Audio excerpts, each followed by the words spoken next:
Good morning. We have called this press conference National Action Network. To my left is the chairman of our board nationally, Reverend Dr. W. Franklin Richardson. And to my right is Joanne Yu of the Asian American Federation. The National Action Network, in light of the heightened attacks, hate crimes against Asian Americans, 3 weeks ago held at our Saturday rally a meeting with Senator John Lew and others saying that we must stand together against hate crimes against Asian Americans. The attacks have only heightened, and the brutal and vicious killing yesterday in Atlanta has only made this even more necessary for us to take a strong, unequivocal, and united stand against hate crimes against Asians. And we want to do it very openly and unequivocally in the African American community because we know hate so well. The fact of the matter is that even though the officials in Atlanta have not called this a hate crime as of yet, it seems clear to us when a man goes to an Asian spa and then goes 27 miles to another Asian spa, that if it looks like a duck and quacks like a duck, it's a duck. There were other institutions that engage in sexcapades, if he had a sex addiction, that he could have gone to in those 27 miles. But the point is not whether or not they call it a hate crime. The point is we've seen an 84-year-old man from Phi killed in San Francisco. We've seen a man in his 80s assaulted here in Chinatown. We've seen a rise in hate crimes, even some from our community. And we must denounce it and take action. We've been in touch with Congresswoman Ming. She and I will be announcing a meeting of African American and Asian American leadership in the next few days. We will also be joining in what has been called for in terms of Anti-Hate Day on the 26th of March, because we believe we must stand together against this. The Asian American community should not have to stand alone. And we should not whisper this, we should say this loudly and clearly. That is why I've asked all of the candidates for mayor to come and stand together. If they can unite on anything, they should be able to unite on dealing with this uptick of hate crimes in this nation and in this city.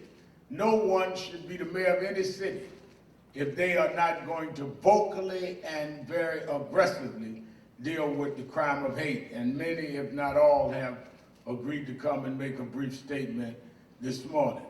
Let me also make it very clear that we're going to actively do this in our communities. I'm calling on our ministers to, in their Sunday sermons, whether it's in person or virtual, to address hate crimes and tell our communities that if you know of one guilty of that, you should cooperate with authorities. If you hear it, you need to denounce it. We cannot let what became accepted under the Trump administration become accepted in the black community. There is no such thing as the Chinese flu. There is no such thing as Kung flu. There is nothing but derogatory and depreciating language to say that. And we ought not be party to that, because if you justify hate to anyone, you justify it to everyone. And we that have been the targets of hate should not let our Asian American brothers and sisters stand this alone. That's why we did not do this conference on the steps of City Hall. I want to do it right here in Harlem, where we did Eric Garner and Trayvon Martin on this same stage that we've done so many victims of racism, is where I wanted Sister Ho and others to stand, because we don't want to go downtown and stand in where it is in Lower Manhattan, where there's a large Asian American community and it is popular. I want to do it right in Harlem, where we do everything else, to say to our people that we cannot be party to what has been afflicted upon us. So before I bring on the candidates, let me bring on the head of the Asian American Federation, Joanne.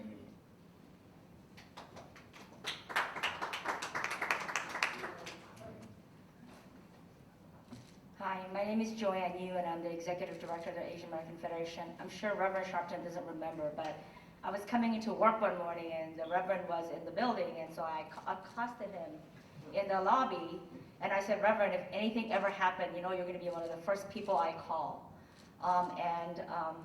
Reverend is a gentleman. He called me before I could call him, and I'm truly grateful for this opportunity and for his support and his allyship.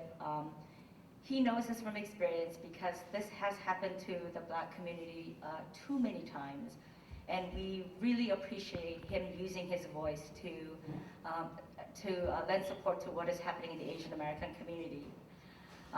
Xiaoji Tan, Dao Yu Feng, Delina Yon Gonzalez, Paul Michaels. Those are the 4 victims of the horrible shooting that took place Tuesday night.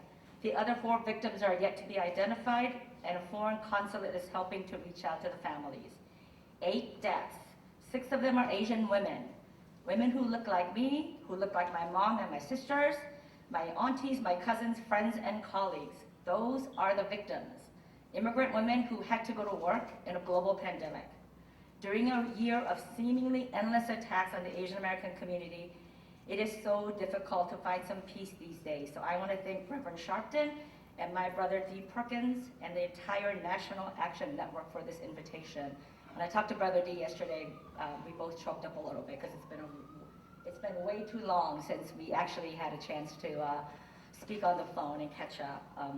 We in the Asian American community are angry, frustrated, and heartbroken at the senseless violence that took the lives of 8 people in Georgia, and the fear that is keeping our own Asian American community from going to work, going grocery shopping, sending our kids to school, and now most importantly, getting vaccinated. During this height of violence, we must come together as a city, state, and country to fight the root of all the violence around us. We must reject racism in its many iterations that fuel paranoia and distrust within and between our communities. There's a lot of conversations that there's a lot of great solidarity statements that would be made by the mayoral candidates, but I also challenge all of the sitting elected officials.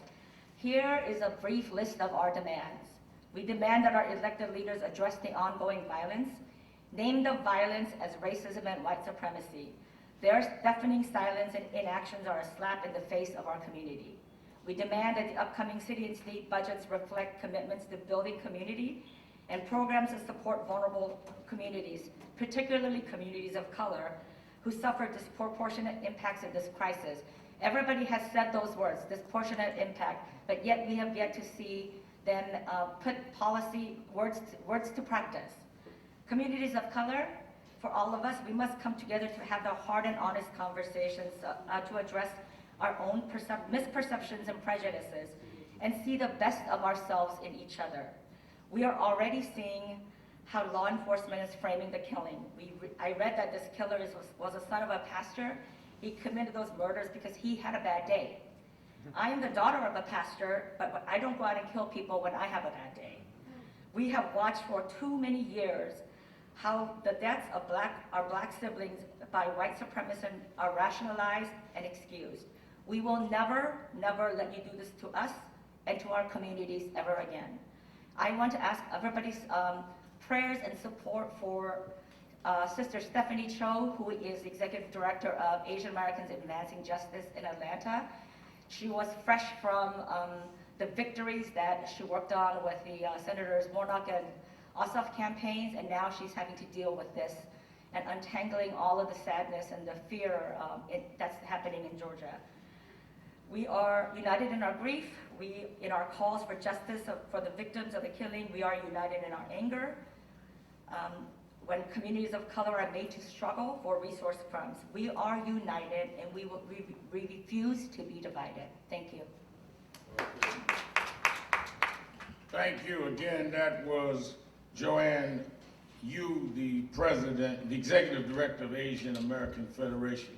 I might add that as I had introduced Reverend Richardson as chair of National Action Network, he also chairs the Conference of National Black Churches and has sent out an edict for them to make these statements. Let me bring on the mayoral candidates one at a time, and I would like them to be time conscious as they come forward because we just asked for them to come make a statement of solidarity on this issue.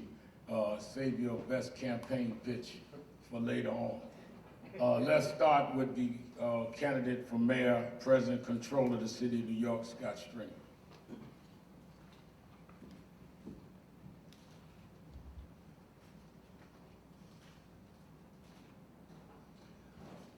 First, I want to thank Reverend Sharpton for convening us at this difficult moment in our country and our city.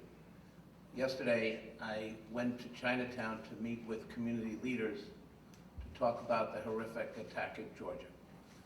The reality is, as horrific as that attack is, we have seen a significant rise in hate crimes against Asian Americans right here in New York City. And we can never, ever allow the haters, the people who hurt other people because of who they are or what they look like.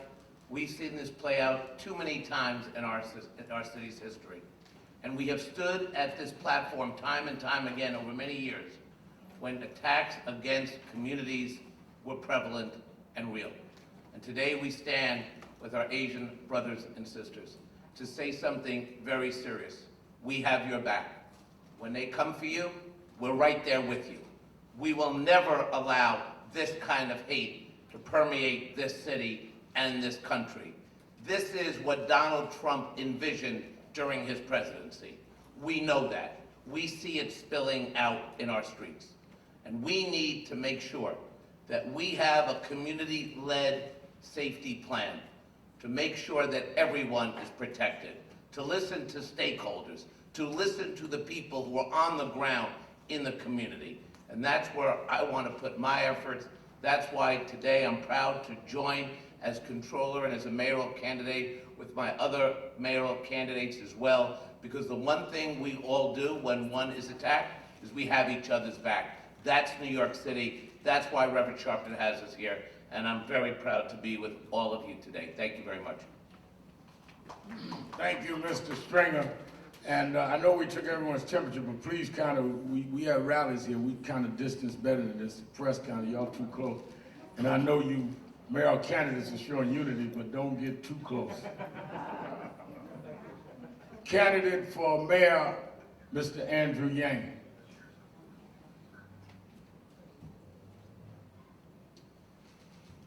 Thank you to Reverend Sharpton and the National Action Network for bringing us together today. It's been a heartbreaking and devastating time in the Asian American community. Some of you know I spent weeks campaigning in Atlanta, in Georgia, for Reverend Warnock and John Ossoff.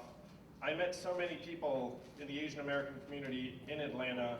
They're such wonderful parents and brothers and sisters who just wanted a decent life for themselves and their children. And seeing these 8 people lose their lives, 6 of them Asian women who their families will never see again, it's heartbreaking.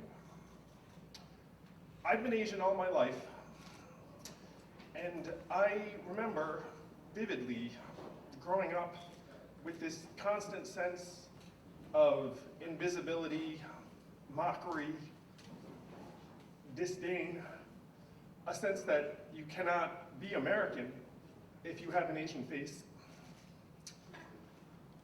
But this has metastasized into something new and deadly and virulent and hateful. It's infuriating when the authorities question a 21-year-old madman as to his motivations, when we can see clear as day that if you go into an Asian business in an Asian community, you know exactly who you will find behind those doors, and in this case, the people whose lives you will end.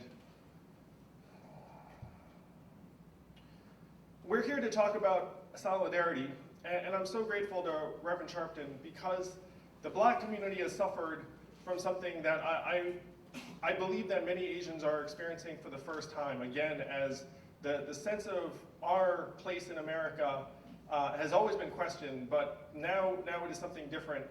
It is dehumanization. Is that I believe that this young man did not see his victims as human beings. I believe that the person who punched the Chinese restaurant worker for no other reason than his race, the person who shoved the middle-aged Asian woman to the ground brutally in Flushing, disfiguring her, the person who poured acid on the face of the elderly Asian woman in downtown Manhattan, I don't believe that they saw their victims as human beings. And this process that Reverend Sharpton and National Action Network have been working on for decades is what we need more than ever, is a process of humanity. It's a process of seeing that Asian Americans are human beings, Asian Americans are just as American as anyone else, and we have to start in our own lives. There are many things that our government should be doing differently. We should be categorizing these incidents as hate crimes, which we clearly know that they are. We should be fully funding the Asian Hate Crimes Task Force right here in New York. This is not something that volunteers can address. We need to build bonds of connection and trust with the Asian American community because as terrible as the statistics are, they understate the magnitude of the problem. There are dozens, hundreds of incidents that we have never heard from the victims on, and I know this because I've talked to some of those victims. But the biggest thing we can do is really in our own lives to humanize each other, and Jumaane Williams is here today. I'm going to take a page from his book, which is just to try and greet someone in your own life that you would not greet otherwise. If you can do that, then they will see you as human, you will see them as human, and in that way we can rebuild our community and try to put these incidents behind us instead of in front of us. Thank you, Reverend Sharpton. Thank you, National Action Network, and thank you, my fellow candidates. Appreciate it. Thank you, Mr. Yang. Mayoral candidate Maya Wiley.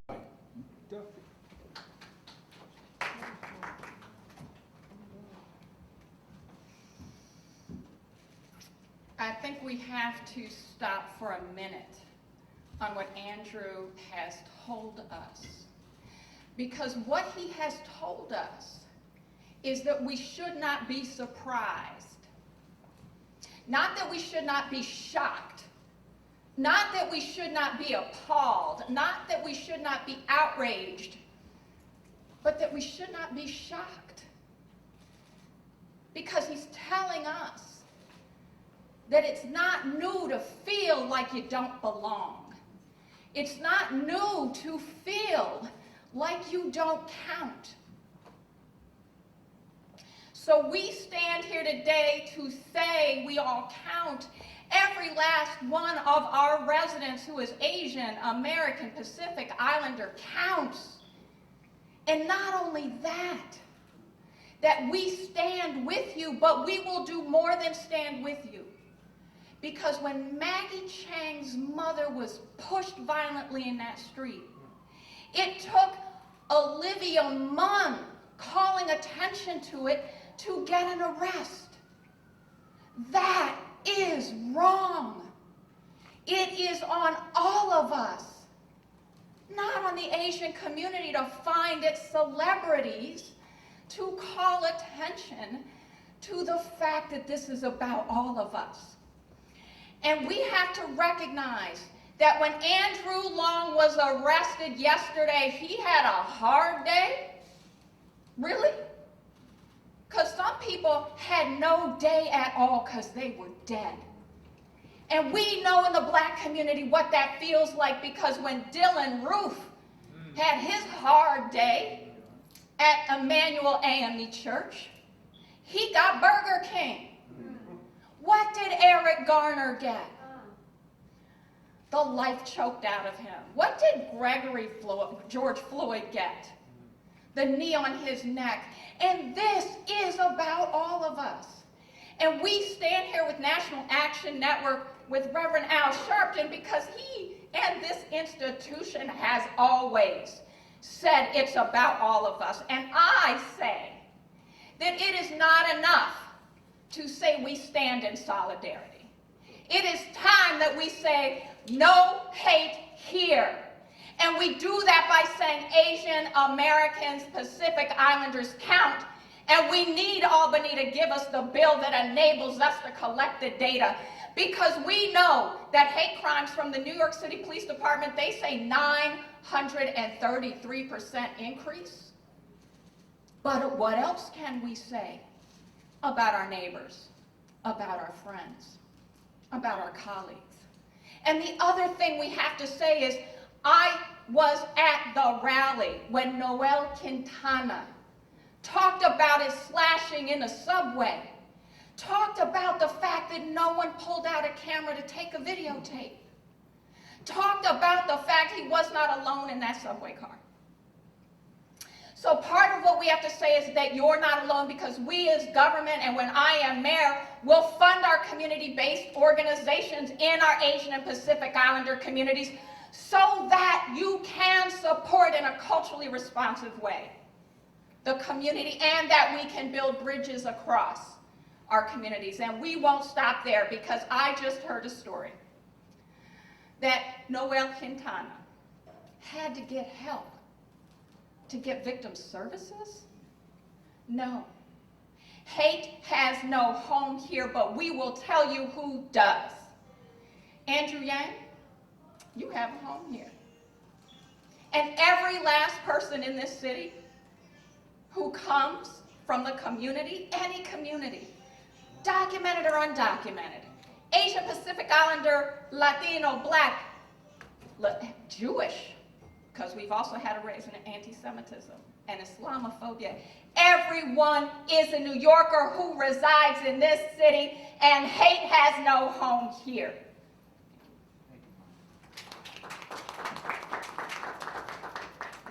Candidate for mayor, borough president of Brooklyn, Eric Adams. Thank you, Rev, and thank you, Maya, for just a powerful connection to what we are experiencing. And I remember in July of last year visiting an 89-year-old Asian woman who she was just walking down the block, and someone just set her dress on fire, and didn't speak with her, and just carried it out. And I remember over 20 years ago, a young Chinese delivery boy who was delivering food on a call of service. He was assaulted, and I joined the family to talk about this. There's something real to many of us when we think about Atlanta and we think about the South, where my family is from. Many of the trees in Atlanta held the men that went abroad and fought to ensure the freedom of the country. And it's difficult to fight for the soil that holds the tree that hung your children, but we did. And so when we think about Atlanta, we think about those dark days of Dr. King and Abernathy. We think about the marches. We think about the white hoods. We think about all of the pain that comes with it. And when you hear about 8 innocent people were just destroyed by this incident, you can't help but to reflect on how far we have not traveled. And there's a hidden story when you talk about the Chinese community that many people don't know. During COVID-19, when we were not able to get and receive PPEs and other equipment to save New Yorkers, when NYCHA residents did not have face masks because there were people who said in this city, why would you give face masks to those people? When our transit employees in hospitals were without basic equipment. I met with Chinese leaders while they were having their stores closed and while the president was calling COVID-19 the Chinese disease, while they were being demonized They showed the real American spirit. They rallied their relationships and they delivered to this city over 200,000 PPEs. And they partnered with me and knocked on doors in NYCHA developments.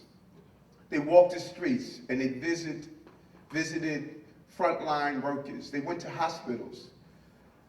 In the midst of their attacks, in the midst of what was happening to them, they rallied around New Yorkers. And not only New Yorkers that came from their communities, but for the most part, New Yorkers that did not come from their communities. They showed the real spirit of what it is to be an American. On behalf of the 200,000 people, I want to say thank you to them. And I want to say that our hearts and our condolences go out to the families who experienced such a horrific incident. This is not who we are. And it's going to take more than words. That's why we put in place the Breaking Bread Building Bond initiative, 100 dinners across the city, 10 people at each dinner coming from different ethnic groups and backgrounds, so they can talk to each other. The reality is, the challenging that comes with just filing a police report, navigating the language differences, watching law enforcement try to downplay hate crimes because we don't want to impact our stats, often sending people away. That must change. We must bring this issue to the front. This increase in hate crime is a real signal in our city and in our country. And if we do not face it head on, it is going to continue to fester and grow like a cancer that will move through the body of our city and destroy every vital organ that we know, and that is each other. And so I thank Nan and Reverend Sharpton for bringing us together, and all of my colleagues for taking a pause on this campaign trail to state we are united around this issue. We're united that we can't have a city where hate lives among so many people that understand the importance of tolerance. Again, thank you very much. Mayoral candidate Sean Donovan.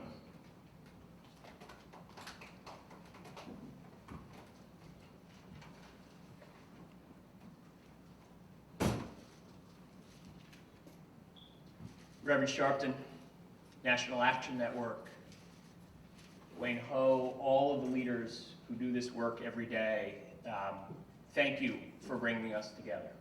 Again and again, you bring us together. And as Eric just said, today we lay aside the work of campaigning to lift our voices together, to join together to forcefully condemn the heartbreaking acts of violence that we witnessed against the Asian American community.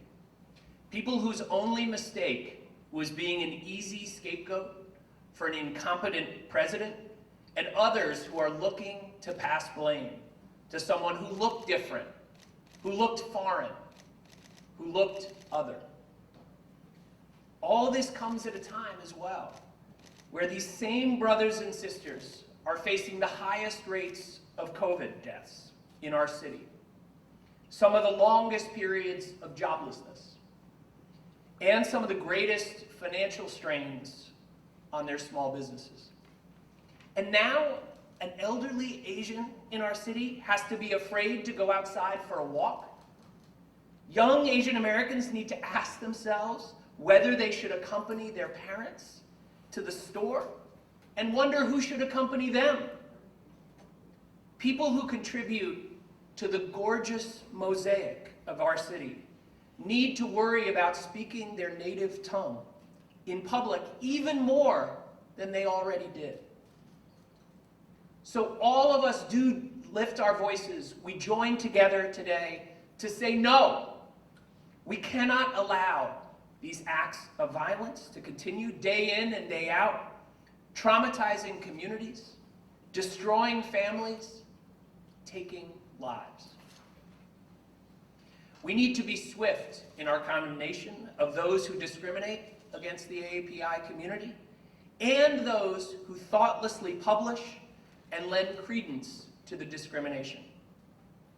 Yesterday, I was invited to speak to the Wall Street Journal editorial board, and I used that opportunity to call them out for normalizing a president who called COVID-19 the China virus, Kung flu. We need to stop explaining away the hate behind these crimes that we're living with because of what we've seen in the White House and across the country these last 4 years, and call them what they really are, acts of terror. We need to listen to the communities most affected and work together to find effective solutions. And we need to back up our values with real investments in keeping New Yorkers safe and secure from all threats everywhere in our city. Only then can we make this city the place it should be for our Asian brothers and sisters and every single New Yorker. Thank you, Reverend. Thank you all for bringing us together today. Thank you.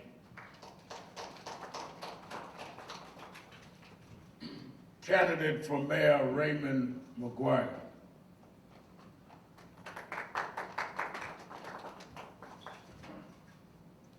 Thank you, Reverend Sharpton and Dr. Richards. My word says that a people divided, a nation divided, a city divided cannot stand. Today we are divided. We're divided along racial lines. We're divided along religious lines. We're divided along sexual lines. We're divided along economic lines. We need to come together. It should not take the kind of racism that we are today testifying about to bring us together. We all, as mayoral candidates, stand in solidarity against the hatred. 58 years ago, when he wrote that letter from a Birmingham jail, he told us that injustice anywhere is a threat on justice everywhere. Anti-black, we know it, we have lived it. Anti-Semitic, we know it, we have lived it. And now, what we have witnessed for far too long, about which there has not been an outcry, is anti-Asian. How long will we stand by? We must act in solidarity. I'm reminded of the words of that great lyricist at the height of the civil rights movement. The world won't get no better if we just let it be. The world won't get no better. We got to change it. Just you and me. We stand in solidarity. Anti-racism, anti-Asian, given long-standing relationships that we have had and the long-standing relationships that we will have. As he also said in that Birmingham jail, anyone who lives inside these great United States should never be considered an outsider within its boundaries. Our Asian American brethren and sister, as we stand here, National Action Network, where so many civil rights battles have been fought, this too will be the battleground and the battle cry for our Asian American brethren and sisters. How long? Not long. Let it start and let it stop today. Thank you.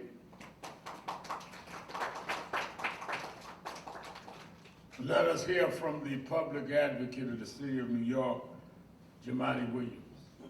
Candidate, well, I'll leave that alone.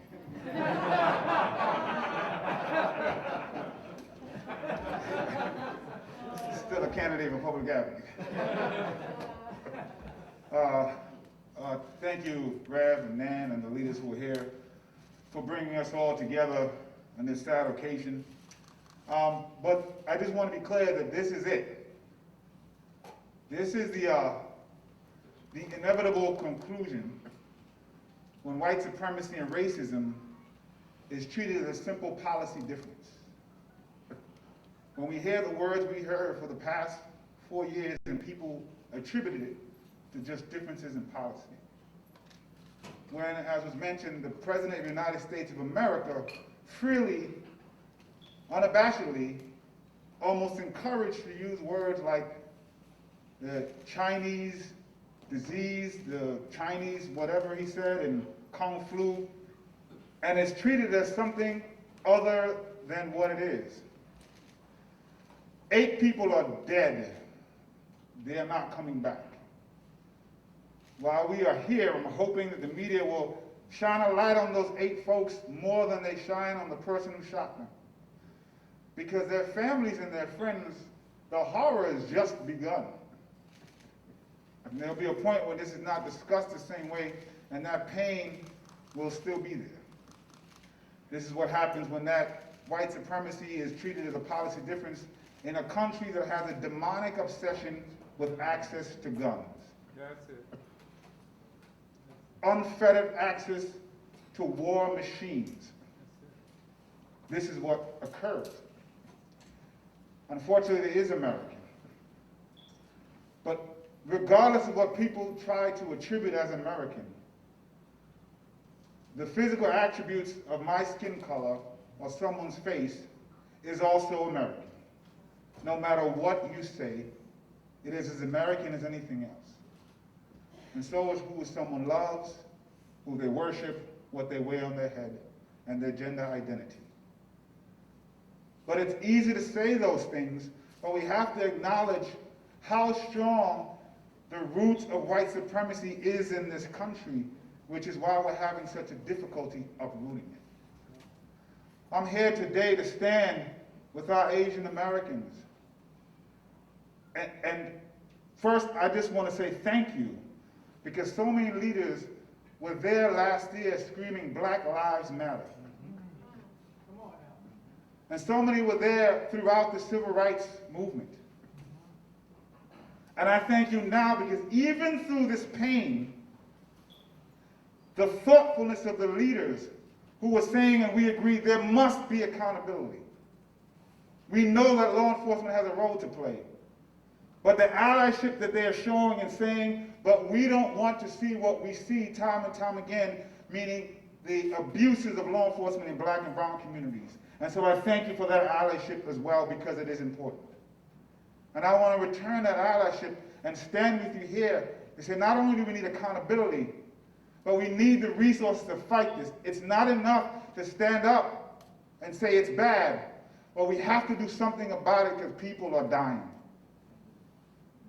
And then people who are surviving are scarred physically, spiritually, and mentally. I read about a young man who had basketballs thrown at his head as people said, go back to China. This is something that we can address. My office is writing a letter both to city, state, and federal authorities to get the funding that communities need to drive the education. It was miseducation that got us in here. Access to education can help get us out. But we need that funding. So I'm asking all those who have the power and the levers, after you do the press conference and after you do the tweets, send the damn money to the programs that are needed to stop this. Please. And I'm going to close with something that is related to law enforcement all across the country. The ask from black and brown communities is very simple. Please treat unarmed black people the same way you treat armed white people who have murdered people and simply had a bad day.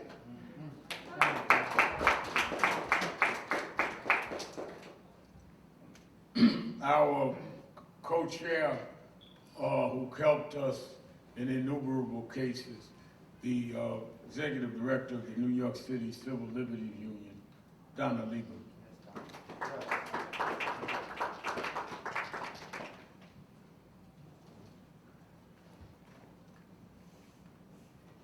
Thank you, Reverend Sharpton. I've been here not once in the past year, but I've been here many, many times to stand with Reverend Sharpton and the National Action Network Against Hate. And today, the New York Civil Liberties Union stands in solidarity with the Asian American Pacific Islander community and to condemn the bigotry and violence that has caused unthinkable pain and trauma and fear in the AAPI community in New York, in Atlanta, nationwide.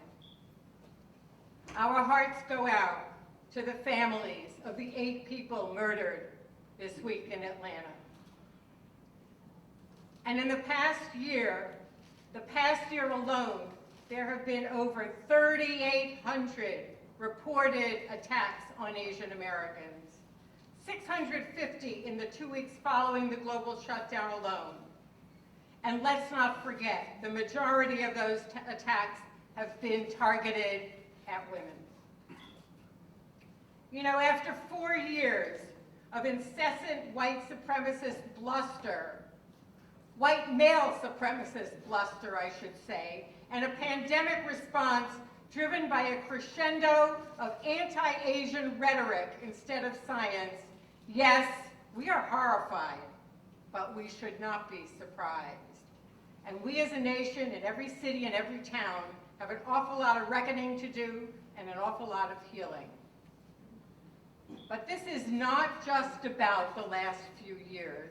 And these are not mere individual acts of hate. They are part of a long, too long history of normalizing anti-Asian racism, using our policies to dehumanize Asian people, using AAPI people as a wedge to harm other communities of color. And that is just one strand of the way our institutions have been used to protect white supremacy and endanger all people of color. It is important for us to be in community together, to support the AAPI community at this difficult time. It is important for us to publicly embrace our common humanity and commit ourselves to call out racism and bigotry whenever, wherever, however we see it, and push back against hate. Whether that hate is aimed at the other ethnicity, the other gender, the other religion, the other who are not citizens, or who have other gender expression, identity, or sexual orientation. But it's also time for New Yorkers to get down to work. I joined the call from the Coalition for Asian American Children and Family and others for our city leaders to convene our communities together, to design solutions that center restorative justice practices and not, I say not, over-policing, that increase community education efforts on rights, and that invest in culturally responsive and language-accessible health and social services to address trauma and healing. And I will add to that a call for building bridges, real bridges, and the respect and understanding that flows from that between the many different communities that make New York the beautiful tapestry that it is, or that it can and should be. And we must build the biggest tent imaginable. We'll need it to get this job done. Thank you. Thank you, Reverend Sharpton. I'm going to ask, as we wind down, the president of the Korean American Asian of New York to come stand up, Charles Yoon, and also Wayne Ho, who was, when we started the coalition with State Senator John Liu. John Liu is teaching his class this morning and asked Wayne Ho to also stand with us. And I want to hear some remarks from our chairman, W. Franklin Richardson. Assemblyman, Taylor is here as well, and our General Counsel, Executive Vice President Michael Hardy. I want our chairman to make some comments, and then our two brothers to have something to say, and then we will take any questions if you have. I'm simply happy to share with Reverend Sharpton in hosting this important gathering and to call into the future leadership of our city into accountability. I also want to say that we have too often not spoken early enough. Too often our voices only come when blood is shed in the streets. But in the normal account of things, we are often silent. The National Action Network under Reverend Sharpton has never been silent, will not be silent, and must speak out even more boldly. We're calling for churches across America to stand up and not sit back and be quiet.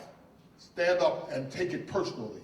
We must take what is happening to Asian Americans personally, because we as African Americans know what it is to be discriminated against, dismissed, and marginalized.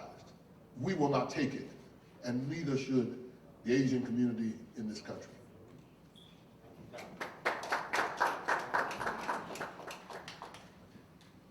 Thank you, Reverend Sharpton and the National Action Network for hosting us today.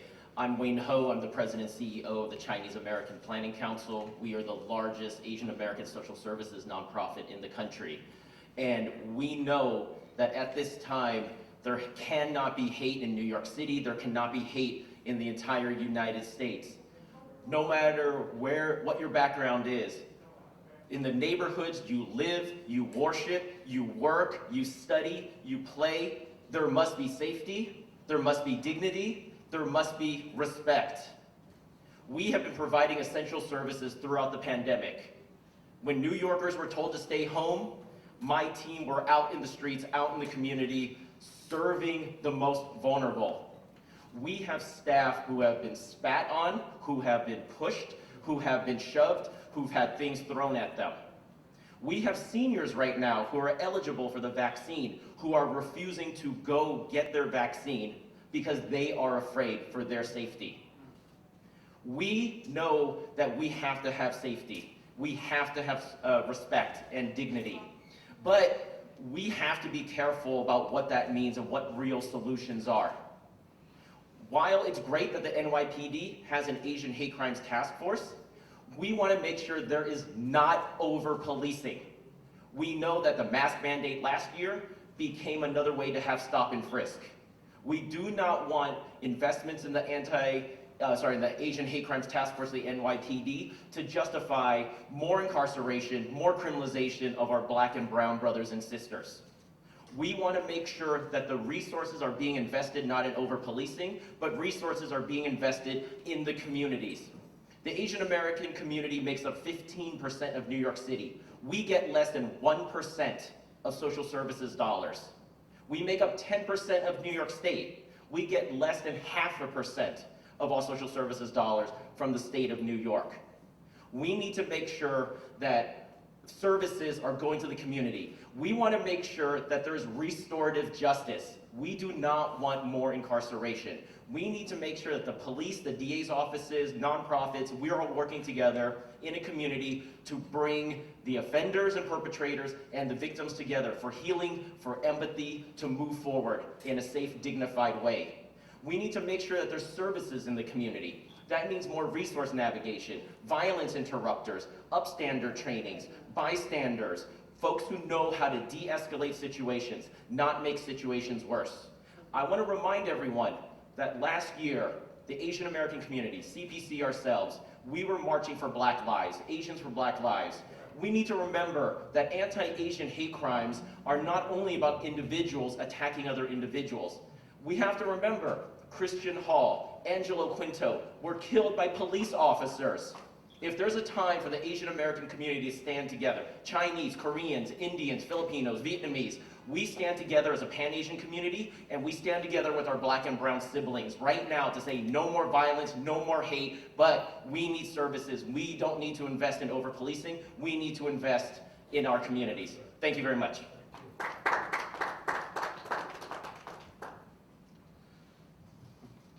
Thank you, Reverend Sharpton, for this incredible opportunity. It's my pleasure to be back at the House of Justice. As president of the Korean American Association of Greater New York, I get calls daily. I get calls from people who have been victims of attacks, whether or not those reports have made it to the media. I get calls from seniors and others who are afraid to go out. And I get calls from people who say, what can be done? We feel so isolated. We don't feel heard. What can be done? And Reverend L. Sharpton, today, you are answering the prayer. You are speaking up for those who are afraid, those who are even more afraid now with the recent killing, the murders that have happened down in Georgia. It's now not just the stabbings, not just the spitting, not just the macing of the face, not just the insults, go back to your country. Now it's shootings at businesses. And Reverend Sharpton, you have convened us together, the most influential leaders in the city, the opinion makers, who have gathered together to denounce what has happened. And you have opened your arms to our community to say, we stand with you. And to us, that is incredibly, incredibly comforting. So I want to thank you on behalf of not just the Korean Americans in the greater New York area. Today we have the press, KBS from Korea. So today's event is being watched by 50 million Koreans in Korea, by 2.5 million Korean Americans throughout the United States. And it's reported on everywhere where Korean, ethnic Koreans reside. And on behalf of all of us, we thank you for your leadership. Thank you. Are there any questions? Let me acknowledge Councilman Brad Lander came and joined us as well, and I think I acknowledged Senator Mattel. No questions. Thank you very much for being here.